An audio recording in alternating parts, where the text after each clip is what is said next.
Hello and welcome to another episode of the What's Up Wenatchee podcast. And my name is Nikki Darling. And thank you for tuning in again for our weekly live broadcast. This week we are broadcasting from LanAcie Boutique. I'm going to get it. Just give me a second. Where are we? Okay. I gotta get. Oh, I know what I need to do. Hang on. I need to get this guy off of the screen. I think. I don't know. Help me. This one. This one. Where is it coming from? Here? I think it's coming from here. Is it still coming? Oh, there we go. All right. There we go. That's how you do a live show, people. All right. Now we are up and moving. It is Friday. Have you got the Friday vibes? I think I do. My name is Nikki Darling. This is the What's Up Wenatchee podcast. Every week we talk about things that are happening in around the Wenatchee Valley. We talk to organizations and businesses and nonprofits. And today's not going to be any different. We have a jam-packed show. This morning, it was kind of sad. I walked in to the Yogi Grind and had my very last cup of Yogi Grind coffee. And I am not ashamed to say that I cried. I definitely did cry over my last cup of coffee. And but they will give you all the details on their very last day, which is tomorrow, where we say goodbye to the Yogi Grind, but not say goodbye to Teddy and Elvis, because they are staying in town, and that makes us all very, very happy. We are going to be sitting down with a very good friend of mine, Mary Hart, and she is the owner and operator of the LanAcie Boutique, where we are today. So I know it doesn't look very exciting behind me, but once we show you what is behind the rest of the store, I'm actually going to show you that right now. Look at that. It looks so cool.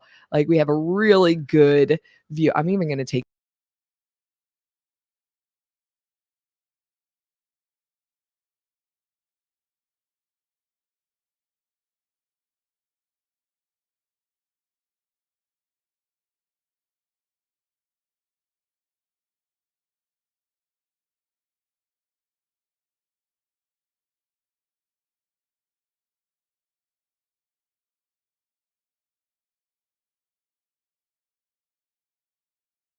it has all really well crafted artisans and makers, as well as the entire full line of LanAcie Boutique products. So we'll sit down, we'll see, we'll talk with Mary about what is all in the store, and the really rapidly growing event that is happening next month, the Hop and Shop on March 25th, which is a pretty cool brand new event happening in the Wenatchee Valley, where you kind of get on a shuttle. You have the choice to get on a shuttle. There's a couple different choices, and we'll talk about it. Shuttle, and actually hop around on the shuttle and shop at a bunch of different places around town. And that's really cool. And then there's a bunch of prizes that you can win, some raffles, and Darling Productions will be involved in that as well. So we'll talk about that. And I do have an update on the Save the Mill, Cider Mill Pear Up campaign that is going on. There, it never ceases to amaze me. Where'd you go, Grayson? Come sit down. Grayson's with me today again, and it never ceases to amaze me, Grayson, that wherever I go, controversy quickly follows. I don't plan it this way. It does it, but it just happens this way. And because I am like the ultimate do-gooder. I try to do good wherever I go. So I don't know if people just think like that's sketchy. And so they're questioning the intentions behind the Save the Mill campaign. So this is my face. Well, you see mine. Right? It makes no sense. Like, if you know anything about me, this is like my face. Like, what? So we're going to talk about that. And I know you have some thoughts on that too. I have some thoughts on it. And I don't mean to laugh because this is such to me, it's such a serious topic because their kids are involved. Like Kevin and Stephanie Van Reenen, who are the owners and operators of the Cider Mill by Pear Up. Like they have moved their children out of the 100-year-old farmhouse that is on the Cider Mill property right now back to East Wenatchee after moving them there, thinking that this was going to be this is their life, like living on a farmhouse, working in a cider mill. Yeah. So it's breaking my heart. And the fact that people are questioning intentions behind this. So I want to, when that comes up in a little bit, I want to get you involved in that as well. Okay. Sounds good. Thanks. And I have a follow-up on my little conversation last week that I had with Jerrilea Crawford, who's the mayor of East Wenatchee, that actually has like developed into something. I'm gonna leave it at that. It has developed. So we're gonna go into that more as the show goes on. So there's so much to talk about, which is going to lead into a couple of different topics with East Wenatchee because they have a lot going on. There's a lot happening with the mayoral race in the upcoming months. We still have not heard of anybody putting their hat in a ring as intentions to run. So we'll keep waiting on that. They have until May. Anybody has until May to state their intentions. And I think we're just going to have to keep waiting because I know Frank is waiting on a couple of things to pass. He's already said that he's not, Frank Kuntz, the mayor of Wenatchee, has said that he's not running again. Jerrilea is running, but nobody has up until now said that they are going to run against her. But they might. We have no idea yet.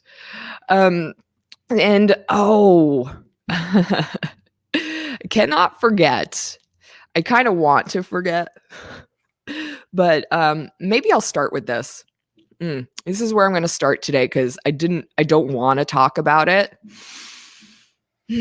So maybe I'll do the hard thing first. What do you think? I think we should do the hard thing. The hard thing. We can do hard things. First, Grayson, how was your week? My week was short. Well, we had a 4-day weekend. It was President's Day on Monday. Mm-hmm. So I feel like the week flew by. Really? In a really weird way. Oh, yeah. Good for you. Yeah, I know. I'm not as busy as you keep yourself. So it felt like it flew by. What about you? It did not fly. Well, I don't think it flew by for me. It was a pretty intense week. I'll just say that. I felt like I couldn't get enough. It was like one of those weeks where I couldn't get enough done. It was like no matter how much how functioning I was, productive. That's the word I was looking for. How productive I was at the end of the day. I was like, I still didn't get enough done today. Like, what else could I do? What else could I do? What else could I do? You ever have that feeling? Yeah, but I tend to have that feeling when I lose a day of productivity. Oh, so yeah. I don't know if you were working on Monday, but no, I took Monday off. So yeah, there you go. I mean, because it's a shorter. Now you're like shoving everything into a shorter work. That's a good way to put it. But you know what? I always kind of feel that way. I do. Well, you run around doing a lot, so. But I don't think I am the only person that is that way. I think there's a lot of, okay, I don't want to put anybody in a box, but there's a lot of moms working moms or even just working parents, or I'm gonna put those people in a box, fine, because I am all of those things. I'm a working mom and a business owner and just adult. I'm just gonna call you a woman that wears many hats. Yeah, okay. Sometimes you wear multiple hats, but I'm just gonna call you the lady that wears lots of hats. But we all do. In different parts of our lives, we get pulled in different directions, right? Like we are either like, even if you aren't a parent, you can be an aunt or an uncle, right? You have these family obligations and you have work obligations, and then you try to have a social life, and then you try and have some time for yourself. Maybe you try and like have a health, like you go to the gym, or you try and join Pilates or yoga or whatever your thing is. And then by the time it's like you got like ropes. I feel like I have ropes tied to me and they're being pulled in different directions. I can see that happening. Yeah. But I think sometimes you wear multiple hats. I think that women especially tend to wear more hats than men do. Just because it's because we can actually function at a higher level than you guys. Yeah, and I think that's what it is. Yeah, we just are so much more efficient. We can actually multitask. Men can think they can multitask. It's true. I think I can multitask all the time, and it's a big They're not fail. as good at it. Me and Ryan are a perfect example of that. When I see Ryan looking on his phone and trying to listen to me at the same time, I stop talking. And then he still looks at his phone, and then it takes probably about 10-15 seconds, and he looks up and he goes, "What?" I'm like, "See, he's like, "I heard everything you said." And I'm like, "No, you didn't." I've experienced this. I've actually seen this at work happen. And you asked him legitimately what you said, and he was like, "Well, see, I was gonna make dinner, babe." Right. I was just about to do that. Yeah. But turn it around. And if I'm looking at my phone and listening to him at the same time, you bet your bottom dollar I know exactly what he said word for word, and I know exactly what's on my phone. And he will still say that you weren't listening. Right. But I am. I am. I'm very good at multitasking. Oh, we should tell people that you can interact in our chat, no matter what platform you are watching on. We are live on 7 different platforms between different Facebook pages and groups, and on Twitch, and of course the What's Up Wenatchee YouTube page, and LinkedIn.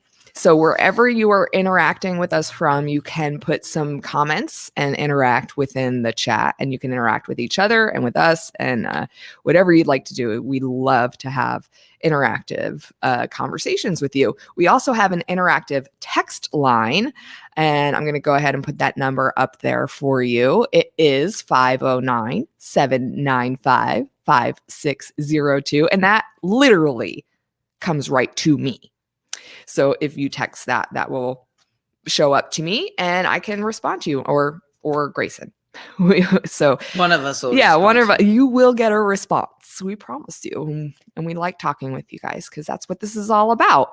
Especially as we start to get into topics that are that people have different opinions on. This isn't just all like, I guess it's kind of the Nikki show, but it's not really. It's supposed to be the What's Up Wenatchee show. Like, what does Wenatchee think about, and the community think about these things, not just me. I will tell you how I feel about these things, but we want to know what you think too. So going back to this, like this feeling of being pulled in different directions as just like a human being, as somebody who's wearing different hats, as a wife, as a mom, as a friend, as a community leader, as a voice, as all these different things. I went into this meeting with what is her name? Anna Lee, from not Anna Marie. It's Anna Lee from All Good Things, Crystals, Rocks, and Minerals. Right. So I really enjoy spending time with her, but it's uncomfortable. Because she has this just like this pure aura And so if you ever hang around somebody who has like that really nice pure energy aura, when you're like this is your aura all the time and your energy is like this, and you get around somebody whose energy is like, ooh, like your energy just starts to go like, okay, what's going on? Okay, this person wants me to calm down. It becomes very uncomfortable, but in like the best way, right? And just do you have any idea what I'm talking about? I do. I'm about to tell you that I think you need to go in there and you need a particular emotional stone that you can hold on to when you're around her so that you feel like you can, be grounded. Yeah. Yeah. She does like these energy cleansing things. And I don't know, just like they try and make you feel better.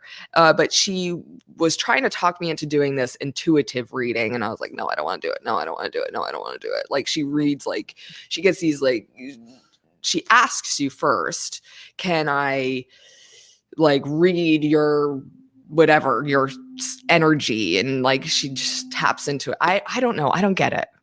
But I try. I'm open to it. You know me. I'm open. Like if it's gonna try and help me, like let's do it. Right. And I've been through a lot, and I'm open to any type of higher healing and higher growth. And so finally, I was just like, okay, I'll try it. So we did it yesterday. Okay. Yeah. And we videotaped it. Nice. Yeah. Did you watch the playback? No. Are you scared or nervous to watch the playback? I kind of want, like I said, we started with this topic because I didn't want to talk about it. Yeah, that's why we're talking. That's why we're talking about it, because it's hard and I don't want to talk about it. This is why I didn't want to watch back. But I promised Annalie that I would like creatively edit this video so people could get an idea of what intuitive reading would be like with her. But I have to do some very creative editing because it's like I didn't know what to expect sitting down with her. And I have major skepticism, as most people do, going into that situation. But I also am open. Like there's a side of me that is open to it, going, okay, well, let's see what you got, girl.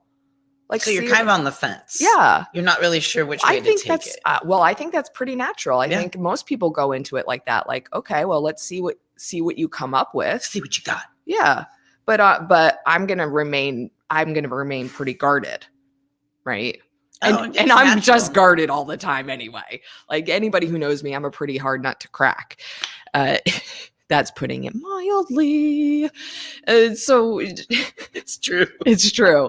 It's true. So I went in there, we sat down, and I would say it took like 5-7 minutes. And she like poked a couple of different places, and it was just like,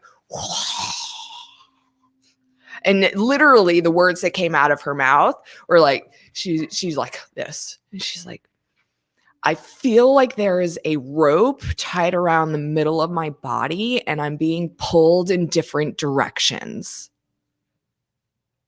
Wow. Yeah. Like those were literally the words that came out of her mouth. Like she doesn't even really know me. Yeah, that is like what came out of her mouth. Yeah. It was so weird that like that was like she knows me based off of a business type relationship. So for me, I felt really blocked, and it was really interesting to see that like that was the energy that I was giving off. Right. And that's what she was getting from me.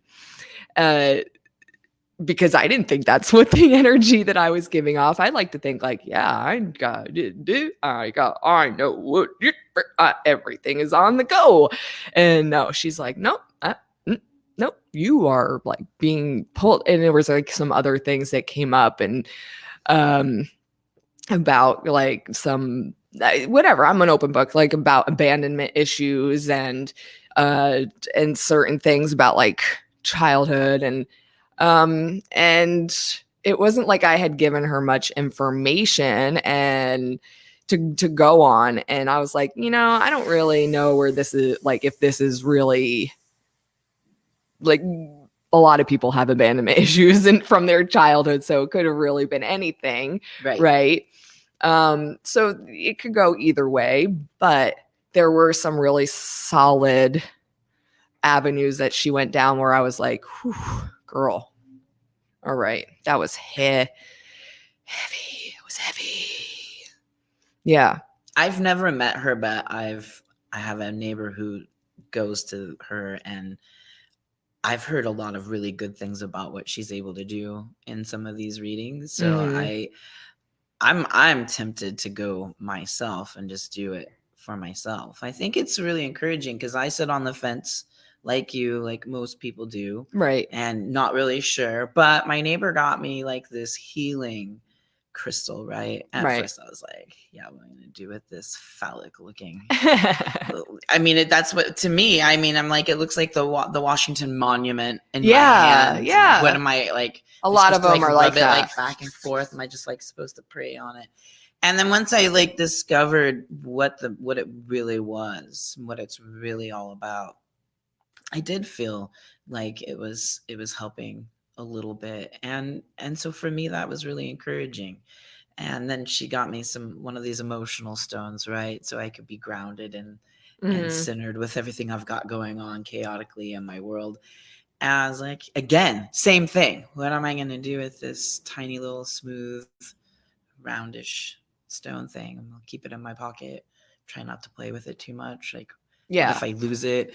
Like, oh my gosh, what if it's working and then I pull it out and I'm playing with it and I set it down and I lose it? Because they're small. They're not all big. They all come in different sizes. I keep some like right in my fanny, right? My fanny. That's what I call it now. In your fanny bag? My fanny pack. What kind of stones do you got? Well, because she's been teaching me about like how different stones vibrate at different frequencies, right? And that's why they have different properties. Like some are healing properties, some are for love, and some are for healing, some are for strength, some are for intellect, anxiety, right? So I have I carry these two. Oh, that's beautiful. This is, you can't really see the coloring. I don't, on this camera is not very good, but it's a blue lapis. And very detailed. Yeah. And not all of them are in shapes of anything. And really the shapes don't really matter unless like, I know like if they're in a pyramid or anything with a point, there's more energy like at that point, was what she was saying. This one is a fluorite in the shape of a little wolf face. And it actually glimmers pretty nice. I wonder if this one, a little bit better. Yeah. Look at that. And so, and the thing that I like about her store is the different sections have there's like labels of what each one means. And so you can, it gives you a little blurb about what the stone does. Yeah. My neighbor's taking pictures and showing me. I feel like I've been so many pictures. Store. And it even says like, take a picture. It does. I read that. But it's amazing that when it tells you what the properties of that stone are for and what the purpose of it is. So like fluorite is for, like strength and like inner strength and confidence, especially like in business and stuff like that. Right. So like I carry this one around, and it just so happens that it's in the shape of a wolf face. Because I think that resonates with me. Like have your inner wolf with you when you go, to try and do things and have confidence, right? And I resonate with trees and leaves. So like the little leafy lapis I loved, but it could just be a round stone or whatever. It doesn't, it's more of the properties of the stone. This is all the stuff that I'm learning anyway. So what do you think with everything that you've learned? I can get with the frequencies, right? Cause I'm a sound geek.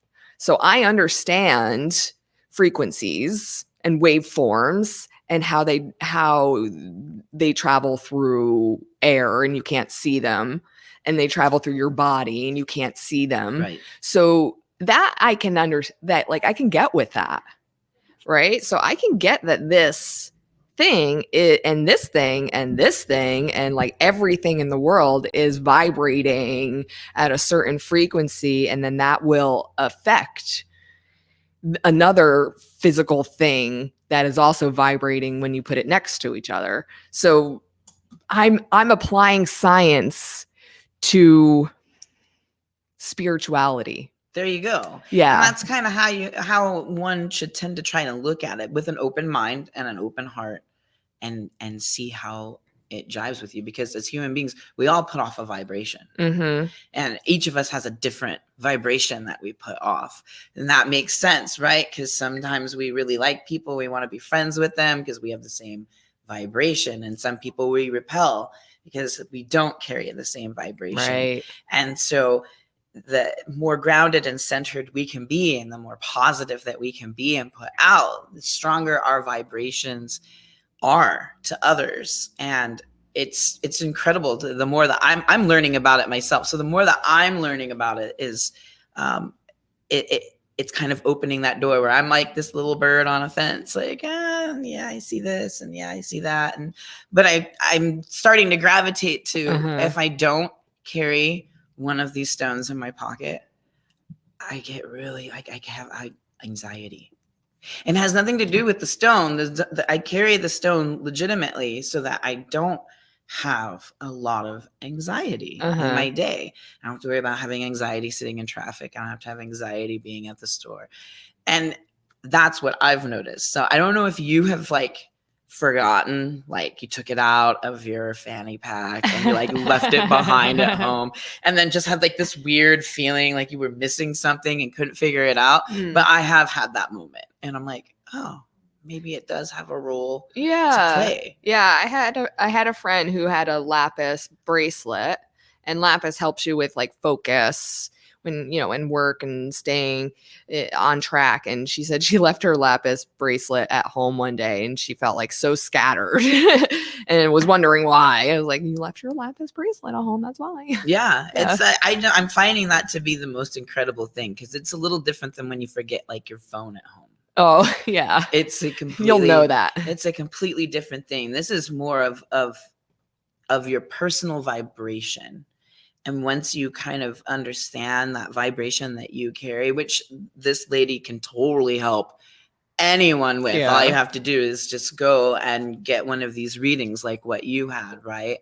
And it really starts to open up this whole realm of spirituality that maybe you didn't know was there, but it's naturally occurring. So there you go. Well, I mean, I'm not sold. That's the thing. I'm not sold on it.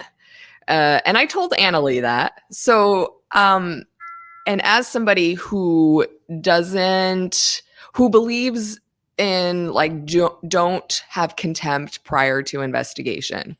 And I told Annalie, I said, I will not judge. I won't have contempt prior to investigation. So I'm still investigating. I have not finished my investigation yet. Hey, I think more power to you, because I was like that in the beginning myself. And I'm a very skeptical person. Yeah. So I'm still gathering intel at this point. So we actually have another intuitive reading scheduled for another couple of weeks. But I have to get over this one first, to be honest. I got a lot of processing to do. You have some processing and accepting. Yes. Oh, all right. Hey, you made it through. You talked about the hard thing. I did. All right. Yes. Can we move on now? Yes, we can. Okay. Thank you. Yeah. Oh, yeah. We do have some community events happening coming up. We know that the brand new basketball team heading into Wenatchee, their Bighorns, start their very first game in just 6 days from now, Thursday, March 2nd, 7:05 tip-off against the Seattle Superhawks. How do you feel about having a basketball team here, a professional basketball team in Wenatchee? Well, it's a new league that is national. So I'm pretty excited. Being in the state of Washington, we have 2 teams. Yeah. Because we're going to be playing each other. And it doesn't mean we're going to be rivals, but like in semi-professional hockey, when you have more than one team in your state, it kind of makes you feel like big business, Your right? big business, yeah. But I don't really know a lot about basketball, honestly, but I am really excited. I'm actually thinking maybe I want to go because it's going to be against Seattle, just to kind of see. Yeah, they're starting off with a bang for sure. Yeah. I mean, we have these 8 conferences apparently in this new league, and there's 4 teams that are tied in our conference in the Pacific Northwest. And so having the first game be two actual teams from 2 cities in Washington State, and the only 2, is pretty incredible. You know, I'm pretty curious. I'm not gonna lie. And there's merchandise. There's a lot of merch that's I mean already out there. Oh my gosh, yeah, they went It's they went like balls to the wall. Yeah. I forgot that I'm on a podcast and I can do that. They went all the way out for this. This is full on franchise material here. It's good. I mean, I think it's gonna be good. I just don't know, like, because we've had the arena football and now the basketball, and we've got 3. Okay, from on my end of things, because I like to just look at it from all angles, right? As somebody who sometimes likes to go to the town Toyota Center to actually plan events, or enjoyed when the town Toyota Center planned their own events, right? They don't really do that anymore. You want to know why? Why is that? Because they don't have any time to do that. Because they keep bringing in, they have either hockey games or now basketball games or rodeo or arena games, whatever, football games. Like they just have these outside vendors that are taking up all the dates. So when there's local people who want to rent the space, we have to find a date there isn't a sports game. And they're not, and the town Toyota Center themselves aren't really planning any events because they don't have to, because they're suitably making enough money by renting it out to all these sports teams, which is fine. They can. It's a good model. I think the basketball is a good model. Again, like, I don't know a lot about basketball. I'm not a basketball person, but since the state has lost the Supersonics, I know basketball has been pretty prevalent. And then we got a professional hockey team, and that just, makes people really, really excited. So for Wenatchee to have a professional basketball team, now this isn't the NBA, this is the TBL, right? It's still pretty exciting. The TBL. And the I've never even heard of the TBL. And that's the league, right? It's I wrote it down somewhere. It's the basketball league. The basketball league. It's very bland. TBL, it's very, very bland. But I think it's a really good start to something that could come along. And I really hope it takes off. I really hope it gets young people out there and interested that love basketball. And now, hey, you're in Wenatchee, and you can go to a game. I agree. I get it. But yeah, we do have a lot of sports going on in the state of Washington. We really do. We have ours. And do we have enough sports fans to meet is there enough of a demand? Oh, yes. Really? Yes. Well, they were not selling out the arena. They were not selling out the town Toyota Center for arena football. They weren't. For the Skyhawks? I don't think that arena football was ever something that would have taken off to the extent they thought it would. But why then why would basketball? Because we are people of living in this state, living and breathing, especially us Washingtonians that grew up having the Seattle Supersonics around. We had that. And now if we really want to watch basketball, we have to go to Portland. That's our closest place. Okay. And we're watching, the an out-of-state team. Okay, you make a really good argument. So when I look at the thirst and the hunger of all the younger people, and then people our age as well, who grew up having the Supersonics around, it's a really big, important thing when basketball is brought back to your state, because that right there, they're gonna see, does Seattle really need an NBA team? And the only way to gauge that is the participation of the communities that are hosting these particular league. So our state of all of the nation got 2 of these teams. That's a big deal. That does tell you that there is a market out there for basketball and that it is a big deal. So I'm glad that we're bringing this up to the community today, because I wonder how much of the community even knows that this is going on. And once it does take off, I think it's gonna fill the seats.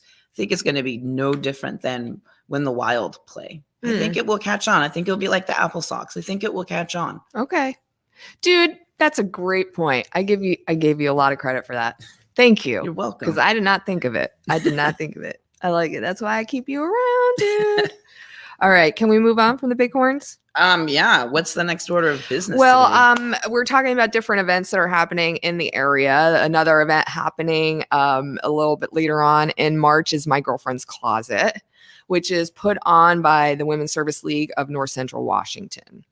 They are an umbrella nonprofit group that puts out grants to other nonprofit organizations within the region and all over North Central Washington. They used to just be in this area, and now they've expanded to the entire region. But they're really focused on like women based nonprofit groups and organizations. So like SAGE and the YWCA, and helping like single mothers or struggling parents. They do a diaper drive on Make a Difference Day in October. They do the Touch a Truck in May, where like all the trucks and stuff and the kids, oh my gosh, we have to bring Trent into that this year. Oh my gosh, finally the first year that he could be able to like really love Touch a Truck. That'd be great. Oh, it's gonna be so cool. But what their biggest fundraiser, I think like the biggest year that they did this, it's brought in like $80,000 is My Girlfriend's Closet. So what they do is they take throughout the year donated clothes. So gently used and new women's clothing, from shoes to accessories to sportswear to designer clothing.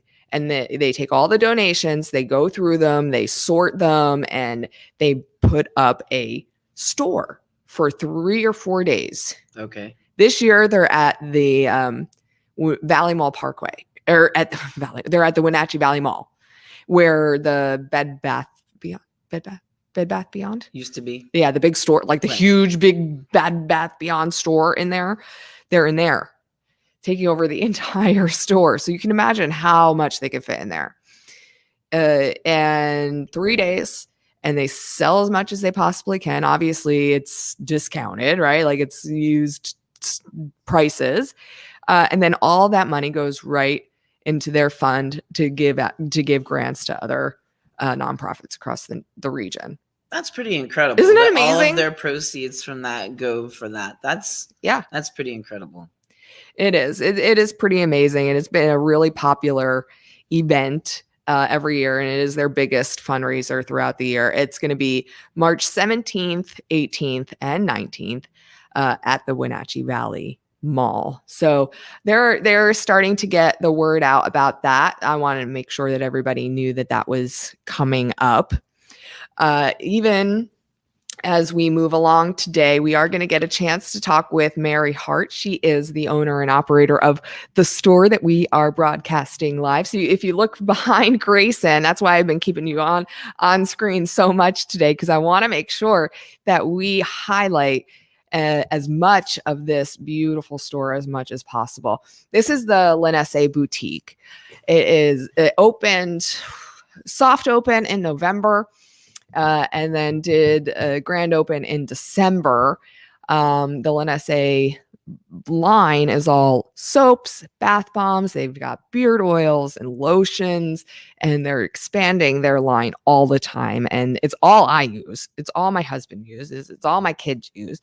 And I gave a box to Logan, who just turned 18, as you know, but I gave him like a box for his, well, it was supposed to be for Christmas, but he forgot it at the house. So he finally got it on his birthday. But inside it was like a beard soap and the brush, it was like a beard brush. There's nothing there, but he like loved this beard brush and the Phoenix smell soap, because it's like for an 18-year-old, it's like that's what they want to smell like, is this whatever Phoenix smell is. And he was just over the moon. He's like, oh my God. He's like, my girlfriend's gonna love me. It's like, I have never seen this 17, 18-year-old kid get so excited. And it was about soap. I was like, oh my God, who knew? I don't know. It smells good in here. Yeah. And I'm not a big smelly person, but it's not overpowering. So I mean, and I've been able to be in here for a little bit now. So I might have to get some soap. That's what happens. I love different fragrance soaps. So if you wonder why I keep looking over here, Mary's sitting over there, and I like to talk to her across but there's like bath bombs and there's whipped soap. Oh yeah. There, she's got kids with the little rubber ducky things, and then there's other artisans too. So she's got all the other artisan stuff in there. Sealed. Oh, because her samples are sealed, so it doesn't become overpowering. Yeah. So there's like from like the little tykes and kiddos. There's where's one of your kiddo soaps? I gotta show one of your kiddo soaps, because they are like the best, because they come with a little toy. Boop. Oh, water squirters. Yeah. So cool. That one is a dump truck. Sorry, this one's going home to Trenton. Sorry. Can't have it. What is it? It's a bulldozer. But what is it? Bahama berry, is that what it says? Bahama berry and melon. Yeah, awesome. I'm sorry, you can't have this bag. This is going to Trenton. I'm sorry. She thought I was kidding. No. It's coming home with us. But there's plenty more where that came from. This is why I can't come in here. There's so many good things. All right, we're gonna get to you in like 2 minutes, and then we're gonna get to Mary, because I gotta sit her down now that I've teased talking to her for so long. And we're gonna talk about this right here is Hop and Shop, which is, my gosh, if you guys don't get your tickets to this like right now, you might be SOL on this thing. The tickets just went on sale, and literally everybody that I talked to about this is like, that is so much fun. We are buying our tickets right now. So it's going to be a lot of fun. I'm going to tell you all about it. I'm going to take your camera off. All right. And I'm going to let you get Mary situated while I talk about this little thing over here. And then we're going to get Mary Hart on and talk about this Hop and Shop deal. I will be at Hop and Shop at the way end. I'm going to do my own little hopping and my own little shopping. And then at the way end, there's a big old party. And you know, where there's a party, there's me, because I bring the party.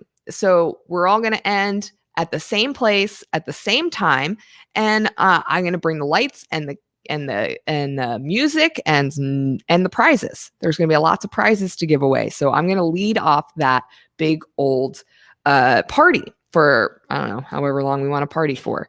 And so that brings me to just this past week was a huge milestone for me in getting my website up and fixed, because it was kind of glitchy on how to book me or Darling Productions for private parties or corporate parties or whatever. So just know that that is all fixed. And if you would like to book us for private parties or corporate events or kids' birthday, we love doing kids' karaoke birthday parties. You could do it right online. We do trivia and music bingo, and we do play games. It's all, I'm going to put that website up for you so you can, I don't even have it on a banner. What is up? I'm going to get it on a banner. It's darlingproductionswa.com. And if you just go to book online, then you can book online. You see all our services. You see how much it is. You'll be able to look at our calendar, see which dates are already booked. And I would book in advance because I have some people that are have some stuff all the way into July, which is not surprising because people are getting their summer barbecues and birthday parties all settled in. So darlingproductionswa.com. And if you are a part of the Hop and Shop this year, you are going to get a coupon for 20% off your next private party booking. And so you can wait if you want and then use that coupon. Come on over. I am totally ready for you. Also, on darlingproductionswa.com, you'll see that we are partners with LanAcie Boutique and have been for a really long time.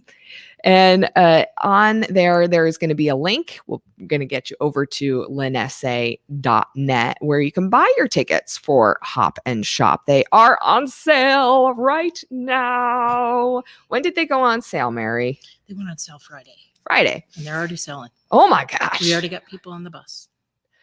What bus? The VIP bus. Okay. I need you to get, I know you can be louder.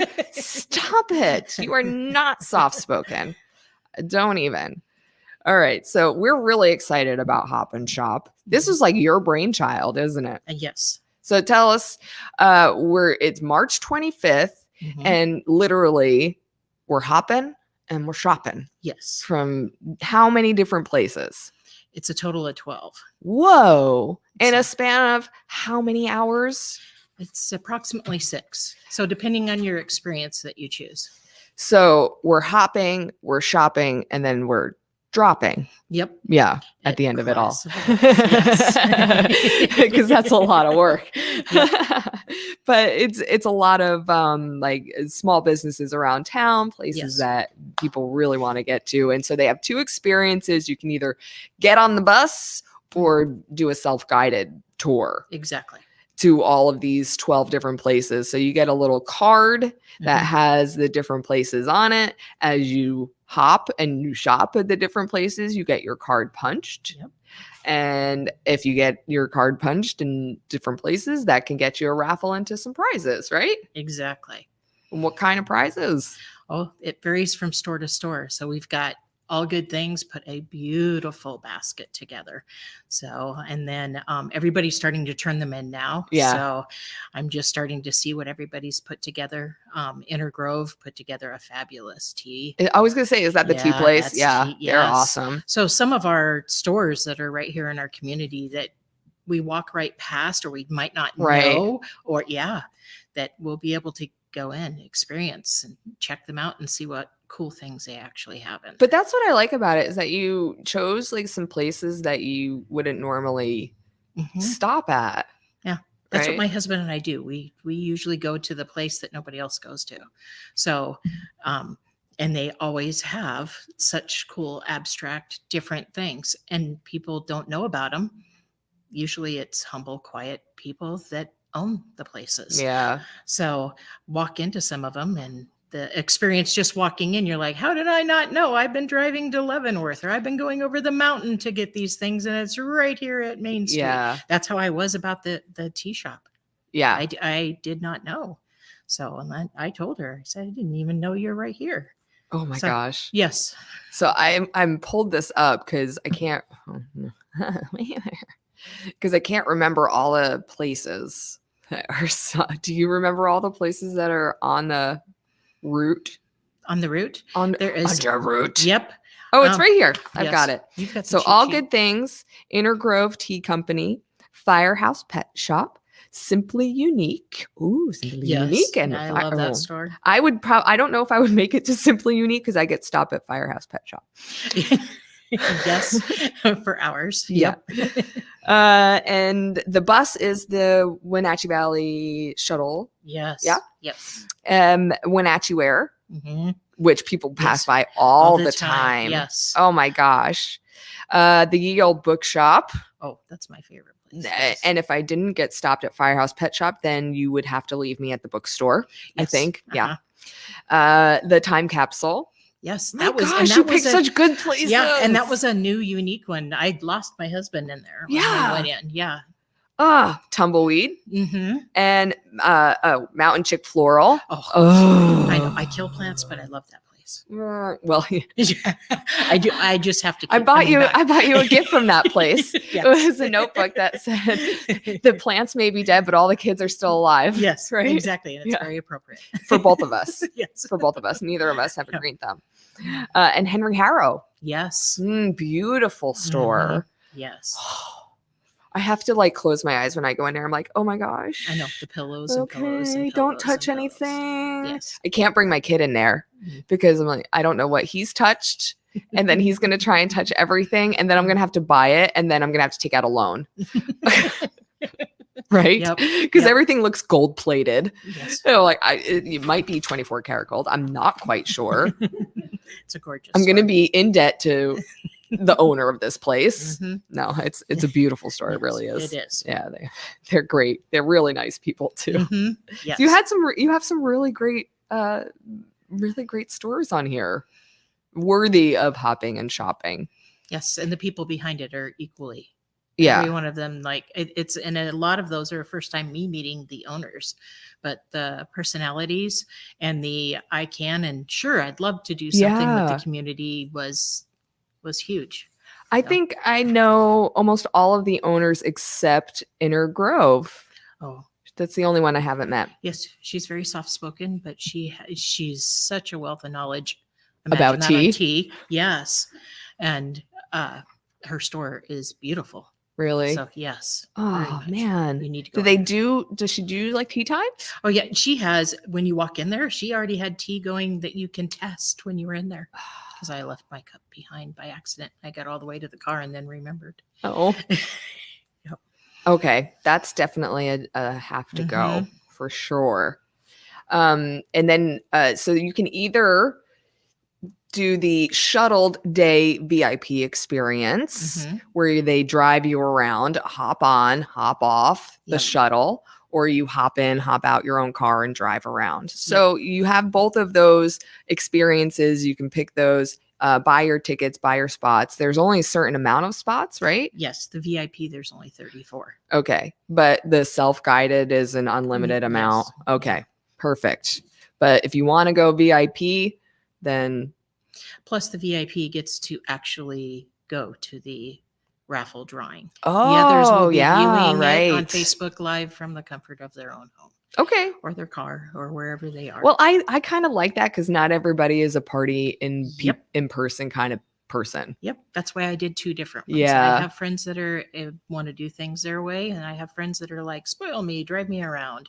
So Yeah. So- I would be the spoil me, drive me around only because, or else I don't know if I would make it through the entire experience, right? I'd be like halfway through and I'd be like, I'm gonna stay at the bookstore, right? And not make it all the Yep. way to the end. Yep. Find No, me in there's the an corner incentive to get back to with the a cup of bus. tea. Yes. Yeah. Yes. That would be me. But you could also do that. You know, Mhm. there's if that's your thing and you want to be self-guided, Yes. but you do have to have your tickets punched. And if you want at the end to be in the raffle and then you are self-guided, you can put your stuff in. You have to have your stuff punched from Right. all the different places. Is that Yeah. right? Yes. I just want to make sure. Yes. So you, even if you are on a self-guided, you can still be in for all of the raffles Yes. if you get your tickets punched at each of the destinations. That's correct. Okay. All Yep. right. They'll return their tickets back to where they started at, and then the bucket of tickets will go down to Class of a Glass, get added to everybody else's, and then that's when the drawing will start. Wow, you really figured this out. Yes. Keep everybody, and they're an hour apart from each other, so the overlap shouldn't be overwhelming for any of the store owners. You know what I really loved about this, Mary, is that I legit think that you are a marketing genius. I work in marketing. Well, yeah, because you work in market. Like people don't don't know that unless they know you. Yes. And like outside from doing this and soap and bath bombs and all things like that, you work in marketing and data. Yep, like that's a very different part of your brain. Yep. Left side, right side. Yeah. Totally. And when you were putting this together, you were collaborating with Nancy Barrett from Class with a Glass. Yes. Who is also a beautiful brain and a beautiful human who I love. Yes. And so I loved watching the two of you collaborate on this project. And I got to stand back. Yeah. And watch the two of you. But you will be there to entertain. Oh, I will. Yeah. Oh, yeah. I will be there. I promise. I will be there. Yeah. No, but as the planning happened, it was unique for me because usually I'm like all hands on deck and all my hands are swirling into the planning. And I was not, I was part of it, but it was really the two of you for the first time working together in a collaborative effort and figuring out how that was working and how you two could work together if that was going to work. Yeah, she's an amazing being. And it did work. And you guys work beautifully together. I just love small business. I love business collaboration. Like I love it when we can bolster, like high tide lifts all ships. And you said something to me the other day when we were talking about this, and you said, I got way too close to Hop and Shop. Yeah. I just got way too close. It was all, I just was trying to do it. And then Nancy looked at it and what was it? She tweaked the actual story of what it is so that others can understand. Yeah. And that would be my right brain because everything's a task. So I got this covered. I got that covered. I got this covered. This is what you do. Get aboard. Come on, move it. And she was like, there is a story to be told to have people want to experience this. And she did it very eloquently. Right. Because that's what she does all the time. Right. She's putting up these events for all of her classes online. Like she does that all the time. Yeah. And who would know? Like you are a genius at marketing, but sometimes we get way too close to something. No, I read it and I was like, I just wrote a shopping list. There's no story behind that. Yes. Please help. Yeah. Somebody was going to look at this and be like, okay. Get your ticket, get your bag, get on the bus. Right. Exactly. 2, 3, 4, 2, 3, 4. Right. Exactly. It's like march and shop. Yeah, march and shop. Yeah, exactly. Holy cow. So I just, I don't know. To me, like that has been a joy of doing this with you. Right. Yep. Yeah. And I think that's a big reason why we do small business collaboration, because we are a lot of just like small. I mean, I don't even look at this as like small, honestly, because this is a big deal. Like you're one of the vendors. Oh, cool. Hi. Hi. Which one? This is Dream Tweet. She's dropping off some of her products. Oh, cool. Oh, the little crochet dudes. Yes. Yeah. Is that a mushroom? Grab one, bring one over. Let me see one. I want to see a little mushroom. She is amazingly talented. Oh my goodness. Let me see this one. Look at this. Oy, oy, oy. Yeah, so let's talk about your store's business model and how you kind of came upon that. Look at this guy. Well, my husband and I Dream Tweet. Oh, sorry. Yep. I'm gonna. It's got her. She does Dream really well. It's Tweet, branded. It's washing instructions. Crochet. Everything. Stop it! Yep. Stop it! Yeah, she does this. It's okay. Yep. So yeah, holy cow. Oh my goodness. Dream Tweet Crochet. Yep. Amazing. And later this summer, we're hoping to also do a pop-up so that all the vendors here, because I purchase from them, but I'm not able to get everything they can do because they're so talented, but they'll be able to bring everything that they do to get people options to be able to see it. But we'll talk about that in another time. But that is one thing too. I'm going to have them do. So, because look at that. I mean, It's so cool. I can't do that. I can't do this. I can do wonderful paper stuff. I am artistic with my You do. soap You and do some really other- nice some paperwork. other- but But see, knitting if or you would have crocheting, no.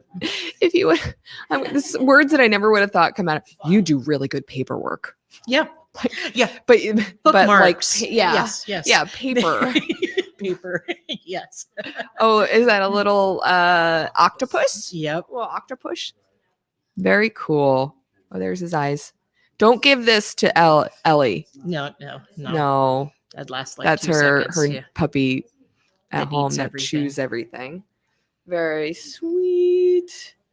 All right, so tell me about this. I mean, I know this story, but I want to share it with everybody else about, you were making your product line, Mhm. which I've talked about so many times. But if people want to look at it, you can look at it. I'll put the website is on the screen right now, so they can see it. It is soaps, bath bombs. Now you've expanded It's to lotions, lotions, body butters, yeah, bath salts, beard oils. Yes, beard oils, beard balm.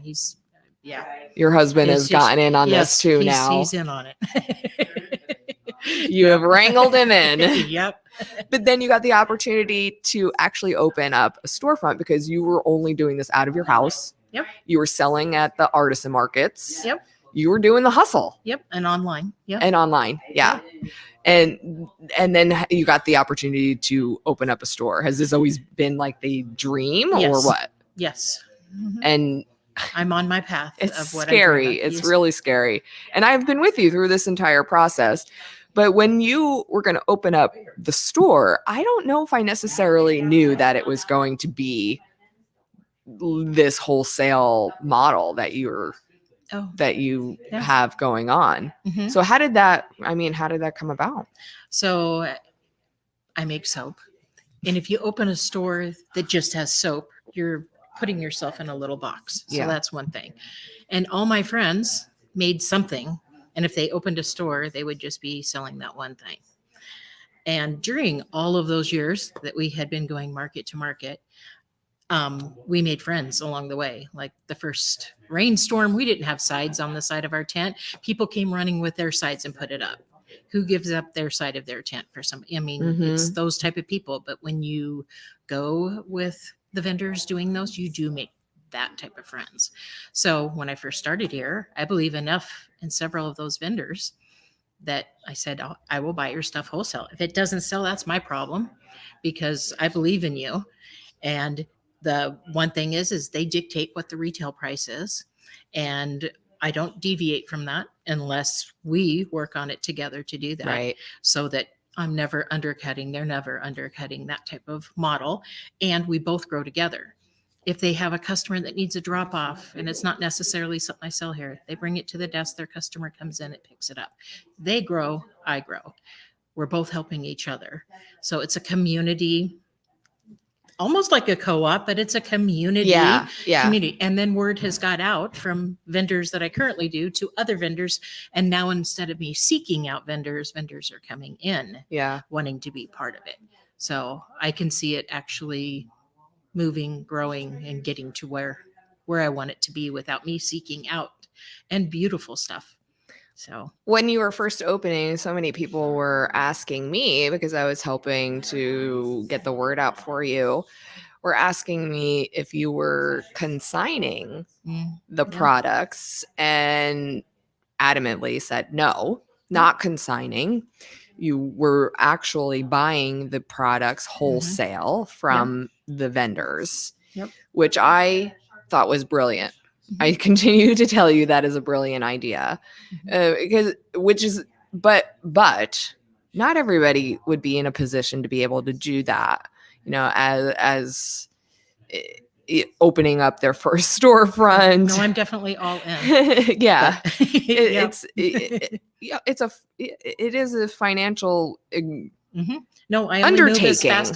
I have a list and plans, and that's why I always say something's coming. Those vendors know who they are, and I try to put them on the calendar. But it's gain capital by another vendor, and gain capital by a vendor. So I am the first 3 years will be just constantly reinvesting and getting to where we need to be and how we need to run it. But so far it's working. So there's still a Good list, for and you. the list is growing. So I even went to the flower show that was the garden and flower show in Seattle. And I didn't think of it in the perspective I was going to the show, but I met some of the vendors and they found out I had a shop. And then it turned into a conversation. And I was, yes, love to have that in my shop.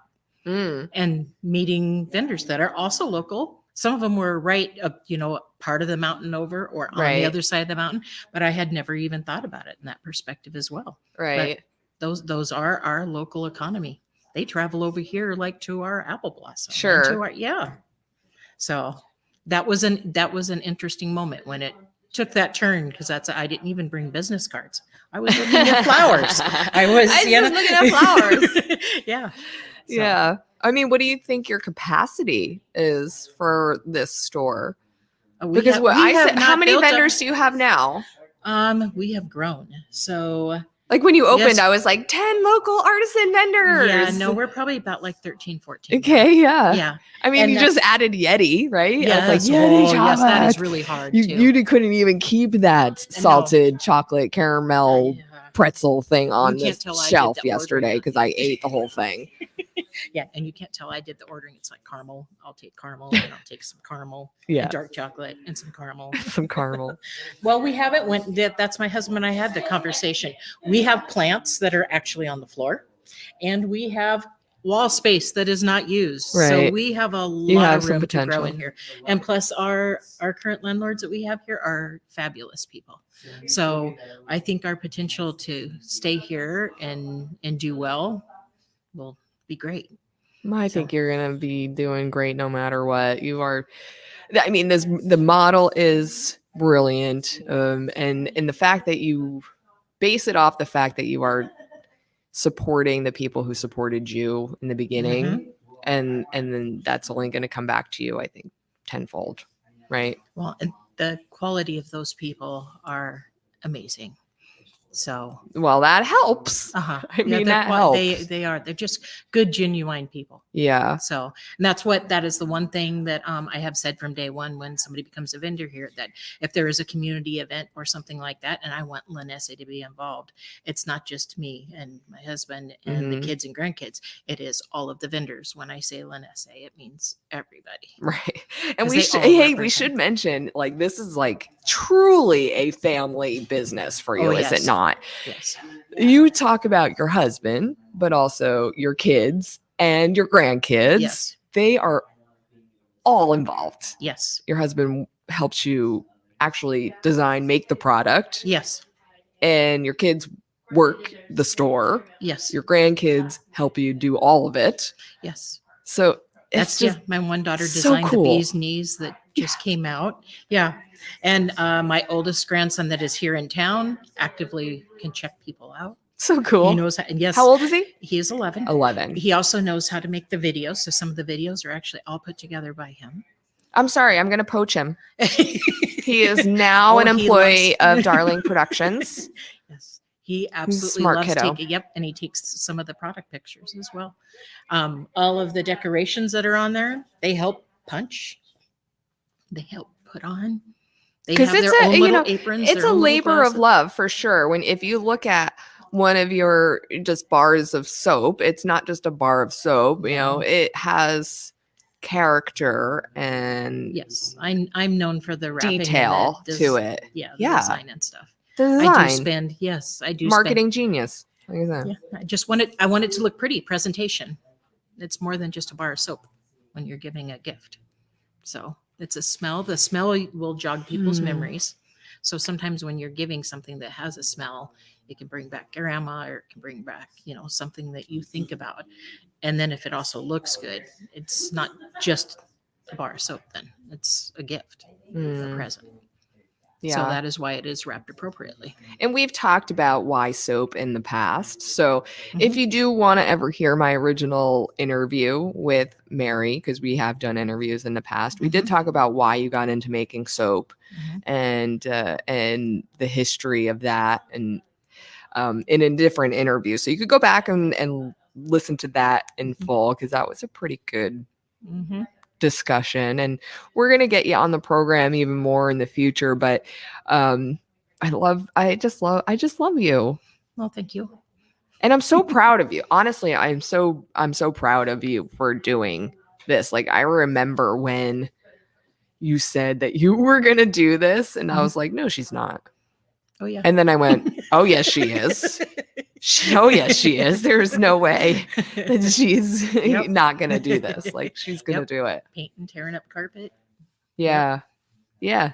Emptying up my house with you all went of full the steam things. ahead, Yes. too. Yeah. Yep. Collected cabinets for years for it. Did you really? Yes, I did. Oh, my goodness. But yeah, it is a beautiful store. And I don't know. What do you think your biggest challenge is with the store?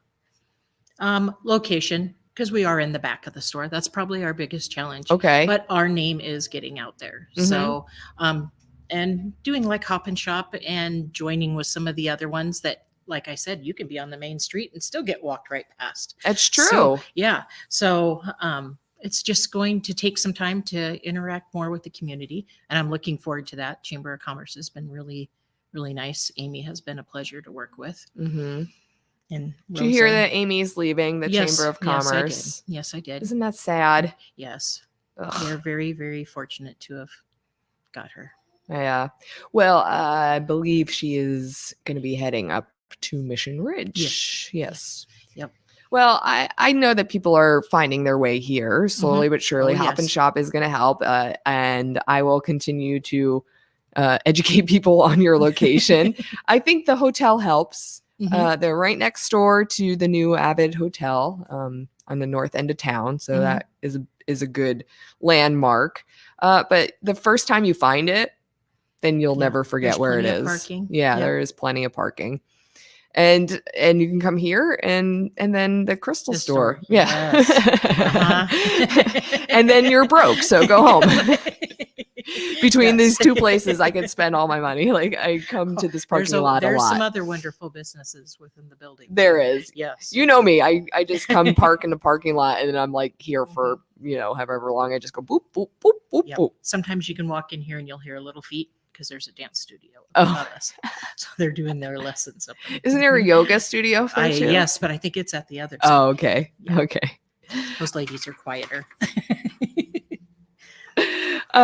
So we get to go to Hop and Shop. I will be at the end. I don't get to go on the bus. No. Darn it. That would make that a party bus, and then the whole line that Oh. I sign at the bottom. I was would gonna be say, that's null a- and void. I've put my name on that. So That's a different limo service. yes, it is. Can we do that for Mardi Gras next year, Yeah, maybe? Oh, yeah. that'd be Okay. fun. All That'd be right. fun. That'll be next year. But this year it's Hop and Shop. March 25th. Get your tickets now at this website right here, LanAcie.net. And there are two options. Let's go through them, Mary. First option, you got the shuttled day for the VIP experience. Mhm. You are going to get on the shuttle where? At class. At Class with a Glass. At 10:45. At 10:45. Yep. And then the shuttle will leave there. It'll hop you around and you will shop at the wonderful shops. And then it will bring you back to Class with a Glass at 5. No, at 3:15. Oh, at 3:15. And Oh, then it's that. Yeah, it yes, does at say that. 3:15. Yep, And then the party happens. at 3:30. So the tickets have time to get from LanAcie at 3:00 because they have to be turned in by 3 over to Class with a Glass to start our raffle. Okay. So 3:15 back to Class with a Glass for the people on the shuttle. And then the party will start in person and online at 3:30. Yep. And the people, then the second ticket option is for the people who are self-guided. And then you can start at 10. Yep. You From- get a head start. LanAcie. Yes. You get a head start. Then you self-guide yourself to all the different shops, get them punched, make sure you get all your tickets punched. And then you head back to LanAcie Mhm. by 3 Yes. to hand in your tickets, because those tickets head over to be added to the rest of the ticket pile for the raffle. And then you can join the Facebook Live for the party. Yep. the raffle drawing. And we'll do all that online and in person. You can get your tickets. The self-guided tour is $35. The shuttle is just $20 more for $55. So if you want that VIP experience, you got to get them now because it will. That's the limited one. There's We've limited already- seats. We've already sold tickets. So Yeah, it is selling, and there's only limited seats on the shuttle. So as soon as those seats sell, you got to go self-guided at that point, which still is pretty cool, but you just won't be on the bus, right? And then we got the VIP raffle event at the end, and I'll be heading that up, which will be a lot of fun. I can't wait. Yes, that should be a lot of fun. There are 12 raffle prizes plus the grand prize, which is $225 prize amount on that grand prize. So definitely 3-4 times the amount of that of the price of your ticket. Definitely worth it. This is going to be a fun one. I hope so. That's what we're trying for. You hope so? Wow, Mary. Do you want to try that again? Let's just like back it up. This is going to be a fun one. We'll go with that. Yes. Mary! It's going to be one you don't want to miss. All right. There we go. That's the spirit. I love you so much. I really do. Love you too. Thank you for being with me. I'm going to let you go now. All righty. Enjoy the rest of your day. And what is your lovely name? Brittany. Thank you for your awesome. Okay. Let's show it one more time. Look at this cute little thing. Okay. Oh, that's so new stock today. New she's stock. Just bringing in. Dream Tweet Crochet available only at LanAcie Boutique. And she is all over the place. Her stuff is all over. But this little guy, if you want this little guy in particular, this one's here. Oh yeah. Yeah. That one's here. But you can look at, she's got a bunch of stuff. Oh yeah? Cool. They'll be here for Pride also. Awesome. All right, Mary. Thank you. For having me. I love you so much. Hey, Grayson. Grayson. Here. Oh, this. What do you want? Take it. This got unplugged. I lost my stuff. Uh-oh. Yeah. I don't know what you did to me. You're plugged in, so I don't know what happened. Okay. It's okay. So thank you all for being with us today. In case you're just tuning in with us, this is the What's Up Wenatchee podcast. My name is Nikki Darling. We do this live every Friday between noon and 2. If you are just kind of new to the podcast, this is our 3rd season. We have 2 previous seasons where we were an audio only podcast. So there's 2 seasons worth of podcasts of interviews with me, with people all over the Wenatchee Valley. I'm just trying to get this computer up and running again, but so if you don't see me looking over here, that's what's going on. So you can go back, you can look at Spotify or anywhere you get your podcast, and you can catch up and like binge listen to 2 seasons worth of What's Up Wenatchee episodes. And then starting in January, we did season 3. We switched over to this video first, and we have all of our back live podcasts archived on the What's Up Wenatchee YouTube page. So if you go to What's Up Wenatchee on YouTube, you click the live tab and you'll see the archive there of all of our past What's Up Wenatchee video episodes. And we're going to try and get them back up, also integrated onto the audio as well. I don't know. We got to figure that out. We're still growing. What's our motto?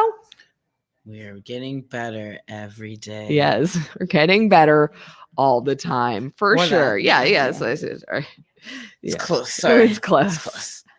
I hope that was not a pop quiz that I just. No, it wasn't. Okay, It that's wasn't. good. And actually, the best way that you can keep up to date on all videos and audio and all extra content that is coming out is through our Supercast subscription. We do have 3 four different subscription levels through our Supercast. So you can be a darling, a just saying level, a super supporter, or you could be a lifetime member.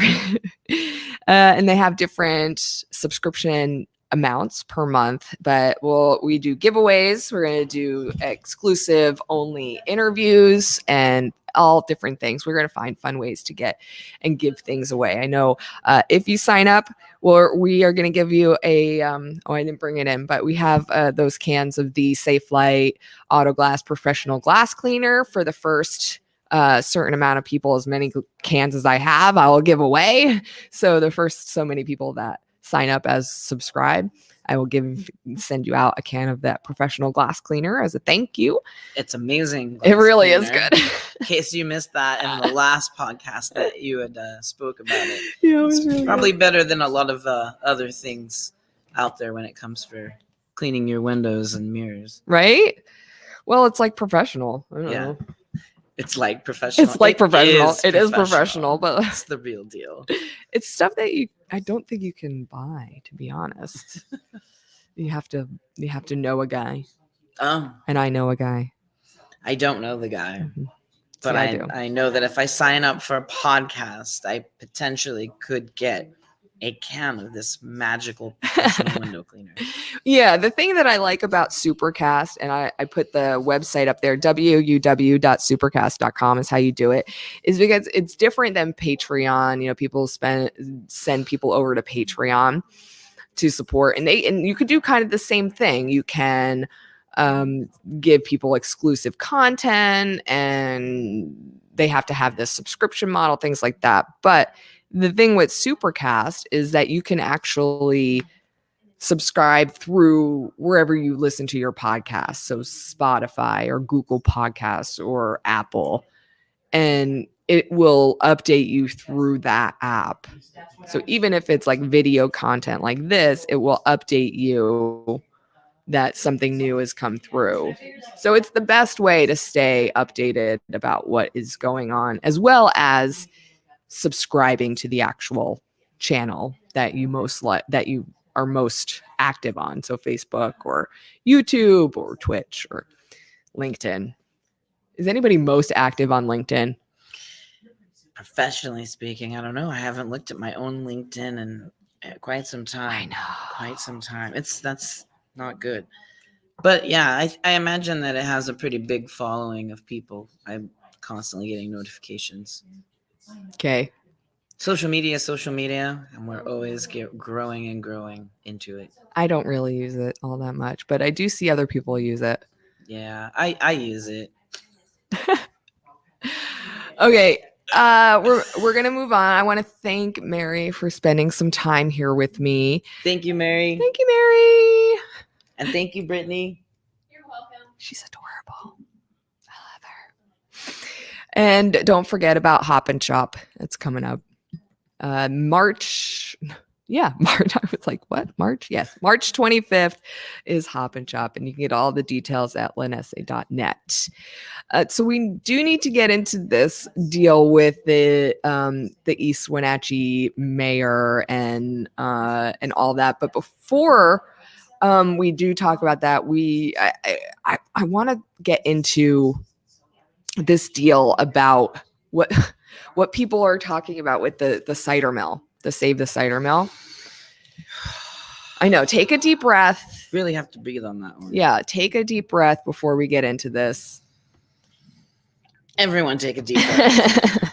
Work with us here. This is big. So to give a quick background on what is happening with the cider mill by Pear Up, they are located in Kashmir as of right now.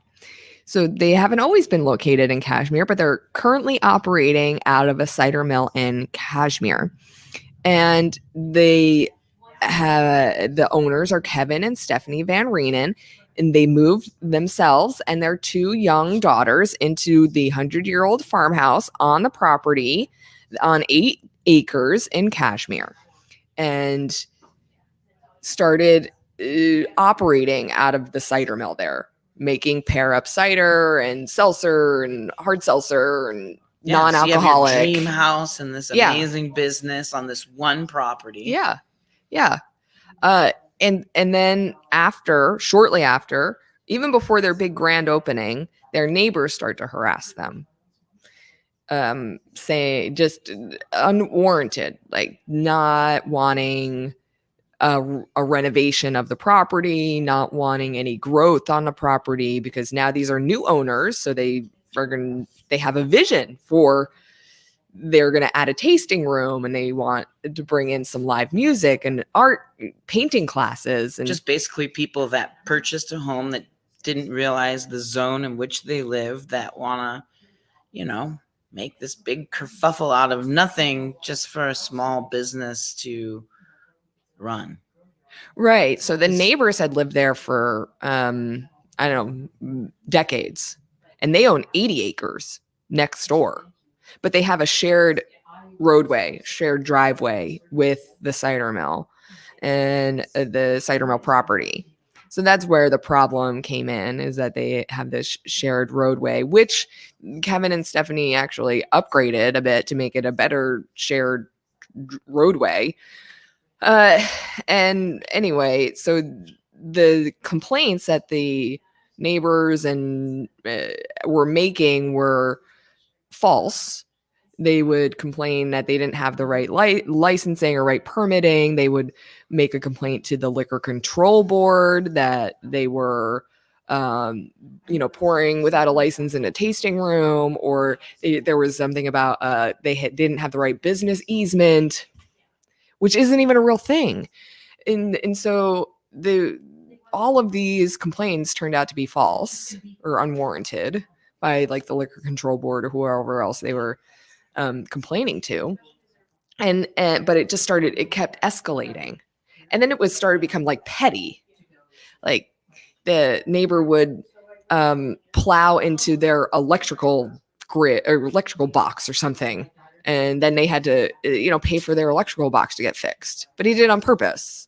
Or they were trying to plow the road clear during the wintertime so that people could come out to the tasting room. And then the neighbor would like replow it so that snow was covering the road bridge so that people couldn't get in. So they would replow it, and then he would replow it so it was blocked again.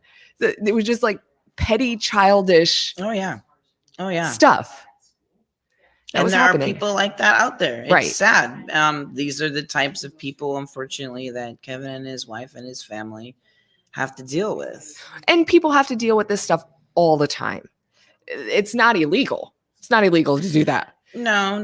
I just think that I'm just going to throw this out here. I think that since COVID and some police laws changed, that people have found themselves taking their own actions, close to being in trouble, but not close enough that they would get into any trouble. Sure. And I think that's where I'm seeing the Pear Cider Mill and this family go through. It's really unfortunate.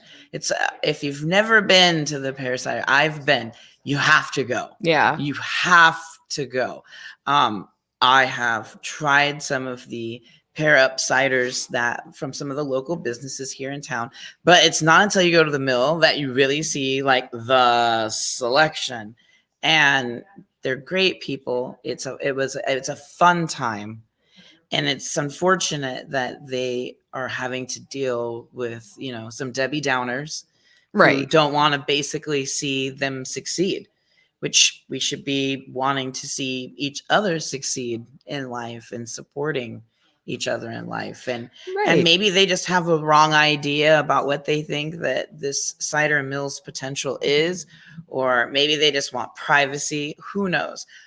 All I know is that I just am shocked that here there's this GoFundMe, to help them, and people are complaining about it. Well, that's the thing. So, and all the stuff that they've been doing up to that point had not been illegal, and I probably would not have gotten involved.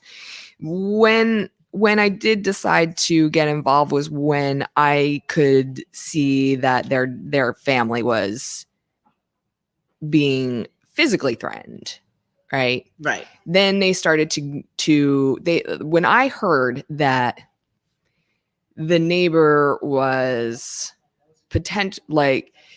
he was threatening gun violence upon the family, like against Kevin, his wife, and their children.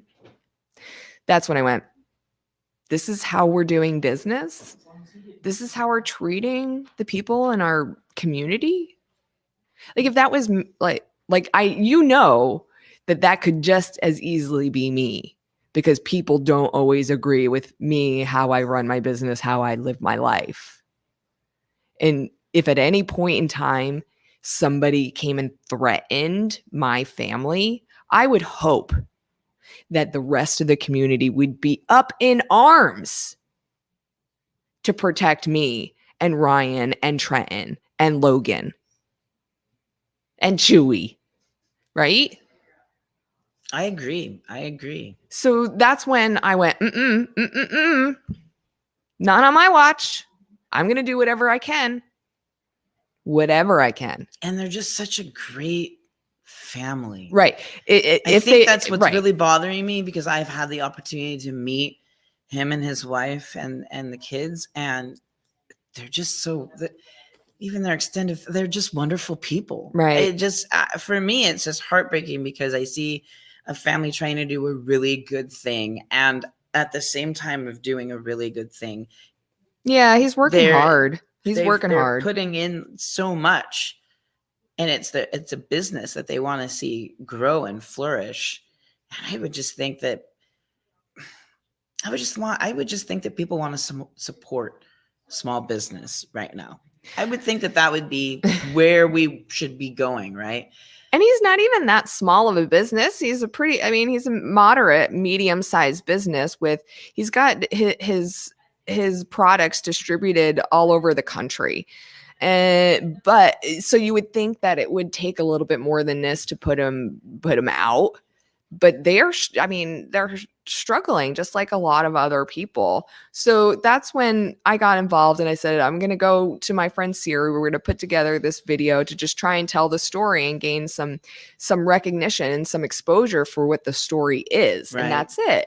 And if we can help mitigate some of the losses that they've had, having to get the courts involved, and they're relocating, court costs, lawyer costs, production loss, whatever it is. I mean, they're still operating. They're still distributing all over the country. The tasting room is still open. Go out there, people. Patronize them. Worth the drive. Right? It's a beautiful drive on top of it. But I decided, as a licensed business, small business, that I would start this GoFundMe. Just to help them. That's it.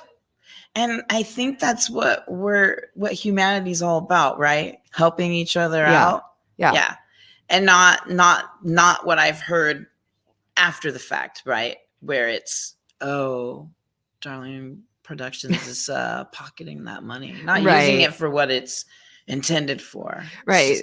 And I'm just like, where do people come up with these? So that's the ideas? issue that we need to address here, is that that there are certain entities out there, certain people that are suggesting that this GoFundMe is a scam, and that it is not being run legit. So I just want to put it out there. I'm only going to say it once. I'm not going to say it again.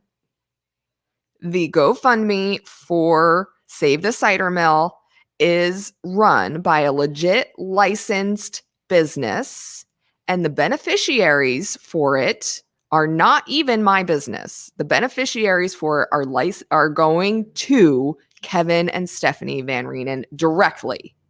So if you do not feel comfortable donating to the GoFundMe, don't donate to the GoFundMe. You can write a check and send it right to Stephanie and Kevin, and it'll be doing exactly the same thing, minus the GoFundMe charges. Yep. Probably even better. But, it's there as a resource. And people are like, you should only use GoFundMe for medical, to raise money for people's medical funds and medical. I'm like, what? But this is their livelihood. They have a family, and they are putting in a lot of their own financial resources into this as it is. I think that wanting to help them out is what we should want to do as a community. I love that my husband is calling me right now. During the live I just podcast. love that he's calling me when he knows that I do a live podcast between 12 and 2. I love that. He has zero understanding of my life. I just had to put that out there. I did not mean to interrupt you, but I just it's hilarious. It's okay. We had a conversation about Ryan earlier, and that just kind of tied into that. Oh my gosh. To know Ryan is to know Ryan. Yeah. So if you go over to the Kashmir, Washington Facebook group, there is the video, and you'll be able to see it's a really well produced video. And I love Janie puts the first comment on there. She says, for those of you concerned with the other side of the story, you can know all the proceedings. They're part of public record. You can go down to the courthouse, request copies. Absolutely. You totally can, because there were protection orders from both sides, and you can read through all of the court proceedings. And then it gets into the GoFundMe page and its integrity, but I've already addressed that. So there's some discussion, but I love discussion. I just thought that it was necessary for me to chime in at a certain point, because I like starting the conversation and letting other people have the conversation. But at a certain point, I needed to kind of interject, because I don't think that GoFundMes are just for, people who have life-threatening diseases or things like that. I mean, I've seen people raise money for their kids to go on school trips, or it even says in here, I used it to raise money for hunting gear. I set it up to pay for my college tuition. It's there for a variety of reasons, and people do actually use it for a variety of reasons. And if it's a legitimate reason, why not? Which this is, then why not? I mean, look, this family has done a lot for the community. Let's just face it. And without them, they're the oldest hard cider in the region, in the area, in the country, which is a big deal, right? So knowing that, wouldn't you want to keep something like that around? Right. I mean, I feel like that's really important and imperative to this valley to have a business like that. And furthermore, Kevin Van Reenen is the president of the Kashmir Chamber of Commerce, and he is a huge advocate for tourism, for bringing in tourism out of the area. He wants to build up this region as the Napa of Washington State. He's talked about that over and over again, because we have 15 cideries within 25 miles. So he is all for free enterprise, for growth of this agriculture, of our history. He's just the epitome of what we think for a business owner to embody. Right. And we're not going to support him? What? People, what are you talking about? I don't get it. We're all flawed. We all have things. I'm flawed. There's no reason that, or maybe he didn't do this right or that right, or maybe he had that. We're all flawed. But his overall perspective on his business, his life as a father, as a family person, as a businessman, as a leader in the community, I don't know. I get with it. I support it. I think we should put a link up. Yeah, I think that's what we should do. I think we should just put a link up for other people. They can go and take a look for themselves and see what it is that we're talking about. And I'm hoping that anyone that's watching does take the time to do it and does decide, man, you know what? Let's take a trip to the cider mill. It's a really great, it's just a really great location. I went, I had so much fun. I mean, I don't know if they still have the food vendor truck there, but the food was delicious. And it's not one of those things where you're going to get wasted. I just want to put that out there to people. I went and I tried 3 or 4 different pear ciders that they had, a couple that I've had before at other locations here in Wenatchee, and then a couple that I've never had before or seen before that they actually are big sellers nationwide. And I have had reservations about hard ciders, and this is very unique. This is very different than anything that you're going to find in a grocery store or a convenience store. This business is really important. So I urge everyone to go ahead and click on that link and take a look at what we're talking about and understanding why we want to keep this relevant and why we want to support Kevin and his family and want to just be better people, right? We want to be better people. Well, I think we need to be better just to each other all the time. Every day. Yeah, right. Every day. And we talk about that a lot. Yeah, you know? The world is full of negativity and dark things constantly. And the only way that we are going to make it through and persevere is to come together and support each other, build each other up every day. Thanks, Grayson. That was really nice. All right, I'm putting the link up there now so people can see it. So click on that link. Click on that link and go and see why we want to keep the Pear Up Cider Mill open and in business. Why we're talking about this. Why we want to support Kevin and his family. Because this is really important. This business, like any business, is very important to our community. Yeah. And I know that he has been talking with the Kashmir Chamber of Commerce and they support him, but they are hesitant to support the GoFundMe page. So they also don't have an alternative to the GoFundMe that they would suggest. So I don't know what their solution is, except going out and actually being a patron of the tasting room and buying their product, which is always do that. Yeah, always do that. But it's such a mixed signal. We support you, but we don't support you on this, but we support you. Right. It's a very mixed signals that I am taking away from that. But yes, go and click on the link that Nikki has put up there and help this community save the Pear Up Cider Mill. All right. Thanks, Grayson. We are, we have like 10 minutes left here in the program. I can't believe that it has gone by so fast today. Right. But before we go, I want to talk to you about some of the issues that are coming up in East Wenatchee. If you remember last week, I talked to you about the state of the cities. I went to a couple weeks ago.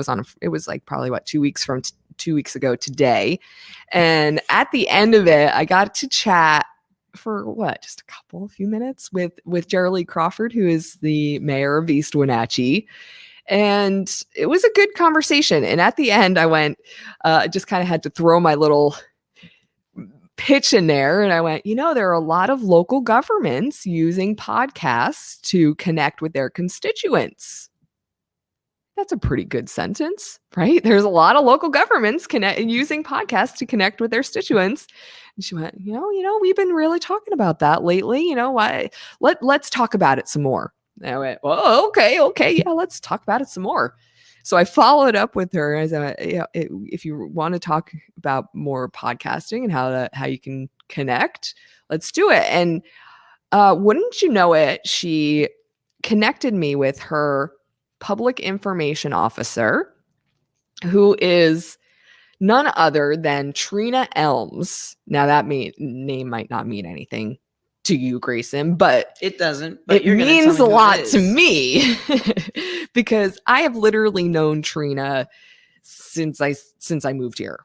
So she was like, I'm going to have you talk to Trina Elms. And I went, yeah, my girl, There you Trina. Yeah. And literally like 5 minutes later, I had a text message from Trina going, you want to get coffee?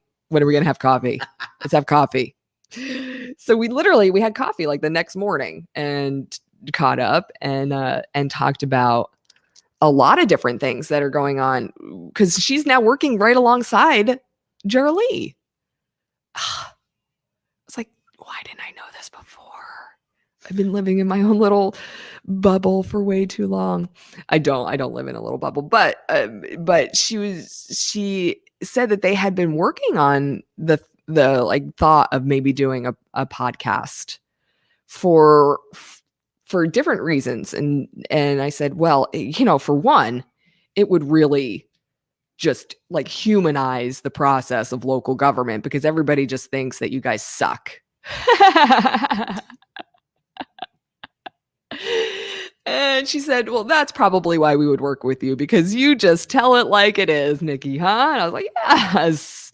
Most people feel such a disconnect with their local government, right? They think whatever they have to say just falls on deaf ears. Or they think that there is such a gap in the information. Whatever is happening in local government, they have a gap in what that information is. Or they just don't care. I think there's two. There's the people who just like, I don't really care what's going on. Or there's the people who are like, I really do care what's going on, but I can't get the gosh darn information. Like the Confluence Parkway, $85 million there's going into this project that's supposed to start, and like nobody knows where the money's going. Well, where's the freaking appropriations bill? Blah, blah, blah, blah, blah. Like people want to know about this stuff. So I asked you, like, what's the big issues in East Wenatchee, right? Okay. I know what the big issues are for Frank, but what are Jerrilea's big issues? What does she think? And she said this annexation plan. And I went, okay, you really need to, talk to me about this. What is that? So the annexation is the plan for East Wenatchee and its growth. Like we did talk about this in the State of the Cities last week, where we do expect to have about 1% of population growth per year. Now, Wenatchee has a bigger population than East Wenatchee, right? East Wenatchee has... I think she said about for Wenatchee's 30,000, East Wenatchee has about 18,000. So big difference. But so you think about like a 2,000 population increase per year over the course of 10 years. That's a lot of people. That is a lot of people at 1%. At one, yeah. And where do those people go? Where are they going to live? And if we max out of our capacity for housing in 10 years, which is what is anticipated, and people are going to continue to be born and grow, be born and grow. Yes, they will continue to be born and grow, but also move here. They're not going to just stop wanting to move here just because we don't have any place to live. We have to figure out where to put them. So in East Wenatchee, their solution is to annex land from the county because that's naturally how it goes. And this is what Trina was explaining to me. And the good thing about this is that I am going to get Trina as a community influencer, and she's going to end up being here on the program with me on a regular basis as a representative from the East Wenatchee Mayor's office so that I can ask her these questions and have these conversations with her on the program. Have they discussed at all, not to cut you off, but where they plan to annex the land from? I'm sure they have some ideas. I don't know particular, but I know they're going to be on the outskirts. It's not, that's really all you have. The land on the outliers of the city, because naturally you want to have the larger population be in the cities because that's how cities work. You know, you have larger populations. So it's just making the outline of the city land larger. And then hopefully that land is available to develop on. Correct. Yeah. I can That's see the most important. You look very concerned about this. I can see it in your face. I am, and I don't even live in East Wenatchee. Why is it so concerning to you? Well, one is a private family matter of why I'm concerned about it, and the other is just you have family out on the outskirts of East Wenatchee. Well, my family's from East Wenatchee, so I mean, we go back so many generations, but I also just think about some of the land in the outer region of this landscape that they're talking about. Just what you said, can you develop on that? There's a lot of land that can't be developed on the outer region. Router, well, I'm not really the word I'm trying to take out of my mouth, but when you look at how big it is, East Wenatchee, and the border, and we're going to take land from outside that, from the county, to grow it, which East Wenatchee has to do. They really do, because they just don't have the capacity. They don't have the homes that they need out there, and it's growing, and it's growing at the same rate as over here. You have to think about access and roads.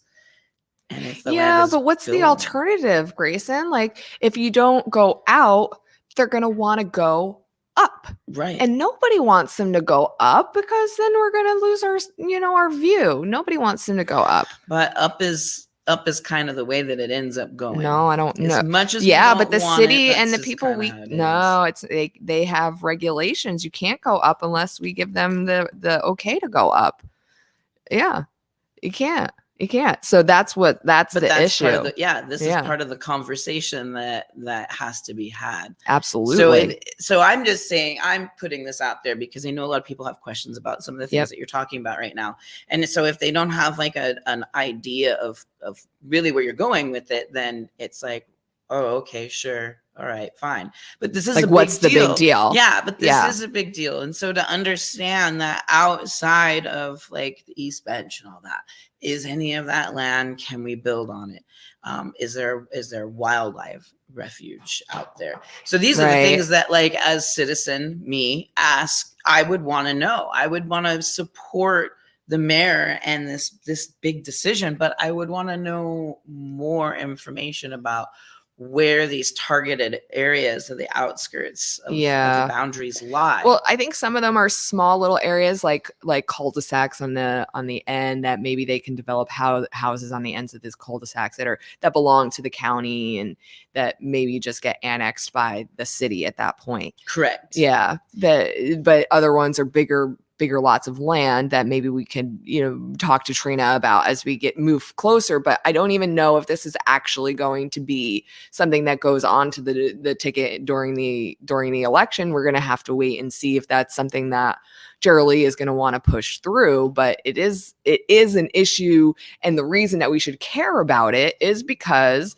it ties directly into the homelessness and housing and funding that's coming in for that. And that is a huge deal for them. And we might not think that they're all related, but it is a cause and effect. Also these things with the dwelling units, the independent dwelling units, Wenatchee and East Wenatchee got some funding.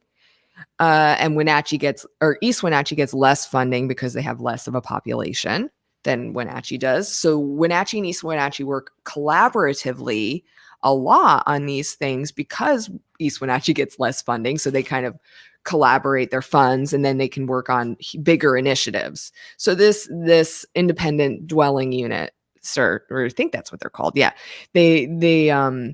They kind of group their funds together. And this is something that's going to be moving forward. They're bringing in like an architect they're going to fast track these plans so that anybody that wants to build another unit, a smaller unit for like an additional family member or an older family member or something, or want to rent it out for some extra income on the back of their property, they already have plans at the city. Oh yeah, this is actually a hot topic for our state. This is something that Seattle's been going through actually for the last I have to say at least the last 5 or 6 years.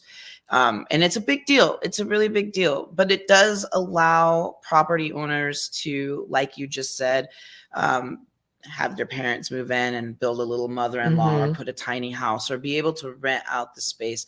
But it also helps those in need of shelter have affordable housing. Right. And how it all ties together that people have to understand is that to get this rolling, we have to have a conversation, right? That's what we're doing right now. But it's also what the mayors have been having a conversation about here a lot longer than we think, because this isn't something that just kind of sprung up. This isn't something that Wenatchee stole from another big city in the state. This is a problem that they know that's going on through all of the town hall meetings that go on for both sides of the river. So you've got East Wenatchee and you got here in town. And I've been to some of these. And so this has been a conversation, the homelessness problem and what we're going to do. And some people might get a little skeptical about wanting to have these little smaller properties, you know, like these little tiny houses or whatever on their property.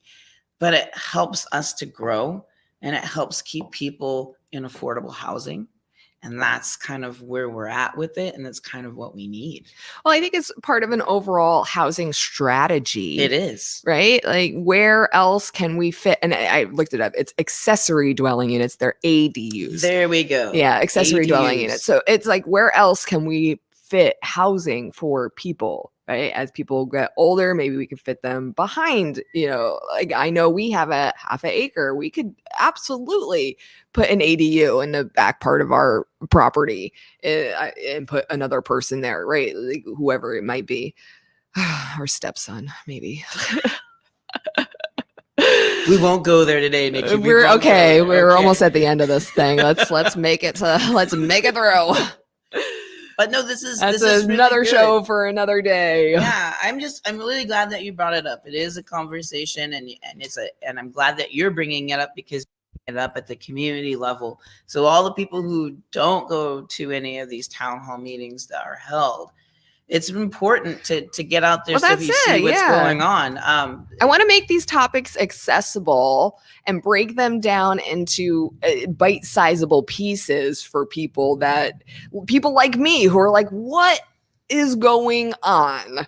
Like I need people to break it down for me into like, why is this relevant to me in my life when I have so many other things going on? Why is this important to me? Right? Exactly. Motion sensors on the lights. We just lost our. The LanAcie is like, it's after 2. You have to go. We're shutting down. We're shutting down. No. We for people who are just tuning in, we are at LanAcie Boutique. We hope that you come by and see us. If you haven't gotten a chance, look behind Grayson. This is most of the store that you can see. But it is an awesome store, and they do get new stuff in all the time. Like, we actually just saw Brittany. Was it Brittany from the cute little crochet shop? And she was bringing in, and there you go, Dream Tweet Crochet, and she was bringing in some new stock. So they are always having some new stuff. We had a jam-packed show today. And guys, it's okay to come in here. It's not an overpowering smell, but your lady would really like anything they've got in here. And there is stuff for guys in here too. So it's not just look, that whole corner is, look, don't you see? The whole corner is like, it's all decked out. It's the man corner. Mm-hmm. All right. Darling Productions Live is going to be doing karaoke at the Wenatchee Wild for St. Patrick's Night. Get your tickets at WenatcheeWildHockey.com. We are available for private parties and kids parties, corporate events, expos. We are going to be at the KPQ Home Expo on the 10th, 11th, 12th, whatever that weekend is, 3 days. We're available for holiday parties and work events, all that stuff. We love it. So book us now, darlingproductionswa.com. Thank you so much for helping me out today, Grayson. You are awesome. Of course. And I just want to reiterate that come out and support the Wenatchee Bighorns. They've got a game coming up on Thursday, March 2nd. Tip-off is at 7:05 at the Town Toyota Center. Awesome. And right at the bottom of the screen, you can see our subscription, www.supercast.com. That's how you can be part of the What's Up Wenatchee community. We really do appreciate everybody who has been subscribing so far. I want to thank our guests on the program today, Mary Hart, the owner and operator of this awesome boutique, and all of her vendors that are here in the store as well. Tickets for Hop and Shop are on sale now until they sell out. Go to LanAcie.net to pick up your experience. We'll be back next week for another episode of What's Up Wenatchee, and we'll be teaming up with our friends, I think, at the Time Capsule, or maybe Badger Mountain, or maybe Serve Wenatchee. They're all on Orondo Avenue. One of them is going to be paired up with us, and we're going to be getting you ready for rails and ales. Yeah. Yes, right. That is when Mission Ridge brings the snow down from the mountain and we see the competition. It is going to be such fun. Mara Roy is going to join us and she's going to let us know what to expect for this year's free community event. And you can join the What's Up Wenatchee community at supercast.com and always get updated and caught up on all the past episodes of What's Up Wenatchee on our YouTube page. I hope you have a wonderful weekend. Whatever you're doing, enjoy the sunshine, and I hope it doesn't snow anymore. Yeah. Yeah, we got that freak couple inches of snow. Oy. All right. Say goodbye, Grayson. Hey, goodbye, Grayson. I'm just joking. Hey, have a great weekend, everybody. All right. And thank you again for being with us on another episode of What's Up Wenatchee. My name is Nikki Darling, and I really, really do appreciate you all being here. We'll see you next time. Bye-bye.